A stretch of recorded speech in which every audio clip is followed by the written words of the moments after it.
Imagine living in your own home, and being treated like you didn't belong. That was Amarachi's life, a girl raised with love, only to be broken by betrayal. But what her family never saw coming was how she'd rise. Ikenna had always been a rock. After the tragic passing of his first wife, he poured everything into raising his daughter, Amarachi. He didn't remarry for years, not because he couldn't, but because no woman seemed worthy of stepping into the life he'd built with his late wife. When he finally met Chisholm, she seemed perfect, graceful, charming, and sweet. Everyone thought she was the answer to the emptiness in Ikenna's heart. And for a while, even he believed it. Then came Amaka, Chisholm's daughter, with Ikenna. The family grew, and Ikenna's joy returned. But what he couldn't see was the storm brewing behind his back. Chisholm played the role of a loving stepmother, but only when Ikenna was watching. The moment he left the house, everything changed. Amarachi was no longer a daughter, she was a servant. Chisholm would scold her for breathing too loudly, make her clean the entire house, and remind her constantly, "You're not my child." It was cruel, calculated, and hidden behind smiles. And Amarachi? She said nothing. She endured it. She did the chores, raised her baby sister, smiled through the pain, and waited. Not for revenge. Just for a sliver of peace. But peace never came. Years later, Ikenna was killed in a work accident. His sudden death didn't just break Amarachi, it freed Chisholm. Without her husband around, she no longer needed to pretend. The abuse became ruthless. Amarachi, just 16, was forced to become the housemaid. No task was enough. No smile could soften her stepmother's heart. She was invisible. Except when there was something to be done. Amaka, meanwhile, grew up pampered, spoiled, and entitled. She began to mirror her mother's arrogance, especially toward Amarachi, the sister she barely acknowledged. Then came a twist that would change everything. One afternoon, Amaka caught the attention of a man named UCHE. He wasn't flashy. No expensive car. No designer watch. Just an honest smile and sincere intentions. He tried to talk to her, but she brushed him off. He didn't look rich enough. And in Amaka's world, wealth was everything. UCHE didn't give up. He kept visiting. Hoping she'd change her mind. She didn't. But then, UCHE brought his friend, Nmadi. He was everything UCHE wasn't, dressed in sharp clothes, pulling up in a sleek car, the kind of man Amaka had been waiting for. And just like that, her entire attitude changed. For the first time, she walked out to greet UCHE, but her eyes were locked on Nmadi. She laughed at his jokes, leaned in too close, flirted shamelessly, while UCHE stood in silence, heartbreaking in real time. And it got worse. Amaka began to mock UCHE. In front of Nmadi. In front of Amarachi. Dismissing his love like it was a joke. Then something unexpected happened. One evening, as Amarachi quietly served refreshments in the background, Nmadi's attention shifted. For the first time, he really saw her. Not the maid. Not the servant.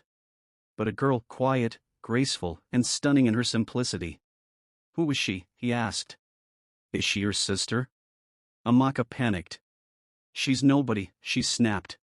Just a maid. She's not part of the family. Those words cut deep. Amarachi heard them, felt them, but didn't flinch. She simply turned and left. Silent as always. But Nmadi's curiosity had been lit. And Amaka noticed. Desperate to keep his attention, Amaka tried everything: new clothes, fake smiles, louder laughs. But Nmadi couldn't stop asking about Amarachi. It drove Amaka crazy. She stormed to her mother and complained. She's stealing him. She's trying to take my man. Chisholm didn't hesitate. She summoned Amarachi, her voice sharp and angry. If you ever see Nmadi here, stay in the kitchen. You hear me? He's not for you. Amarachi nodded. She didn't want problems. With Amarachi hidden away, Amaka finally got what she wanted in Nmadi. They became a couple. She flaunted him around the house like a trophy. Meanwhile, UCHE, the man who once adored her, was now invisible to her. But UCHE had made up his mind. He returned to the house, this time determined to ask for Amaka's hand. Before he could even knock, Chisholm intercepted him. You, she laughed. You can't even feed yourself. What makes you think you can care for my daughter?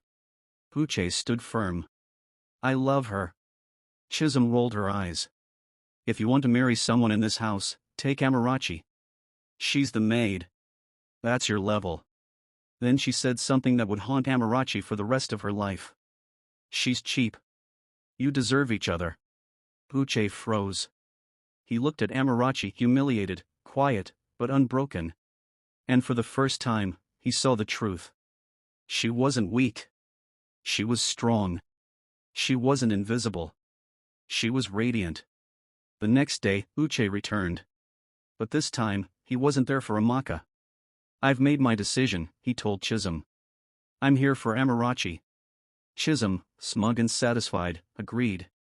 Amaka, eavesdropping from her room, smiled, relieved her problem was gone. Uche found Amarachi in the backyard, washing vegetables. Gently, he asked, Can we be friends? She looked up, confused. Friends? No one had ever offered that before. Yes, she whispered. And from that moment, everything changed. They became inseparable. Walking to the market. Sharing stories. Laughing in the quiet moments. For the first time since her father's death, Amarachi felt alive. Uche saw her. All of her. Her strength. Her kindness. Her resilience. And one day, he made a decision. He wanted to marry her. He approached Chisholm once again. But this time, his words were clear. I love her.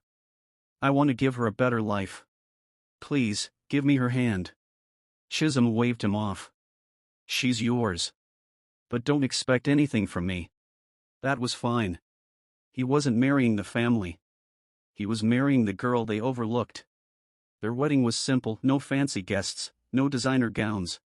Just love. And for Amarachi, that was enough. In Uche's modest home, Amarachi found something she never had. Peace. She woke up without fear. She laughed without hiding. She cooked without being commanded. She was free. Finally. Then came the twist no one expected.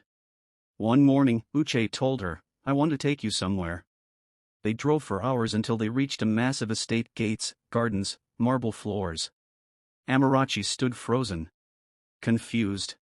Why are they calling you sir? She asked, heart pounding. Uche smiled. There's something I haven't told you. He explained everything. He wasn't poor. He had money. A lot of it. He had disguised himself to find someone who truly cared, someone who wouldn't choose him for his wealth. Amaka failed that test. But Amarachi? She passed with flying colors. I gave Madi money, he said. He's not just my friend. He works for me. I wanted to see what people valued. Amarachi gasped. It was all a test. And she never even knew. But you, he said softly, you chose me when you thought I had nothing. That's why I love you. Tears filled her eyes. Not from sadness, but from finally being seen. She was no longer the maid. She was the queen of the house. Back at Chisholm's home, the cracks began to show. Her business collapsed. Customers vanished. Bills piled up. And Madi? Gone. No calls. No messages. No commitment. Rumors started to spread. Whispers that Amarachi was now wealthy. Chisholm laughed at first. That girl? Rich? Impossible. But then came the knock at her door. And standing there was the maid she once mocked, dressed in elegance, glowing with grace. She wasn't there to gloat. She was there to forgive. Because some people rise in silence, and speak louder than words ever could.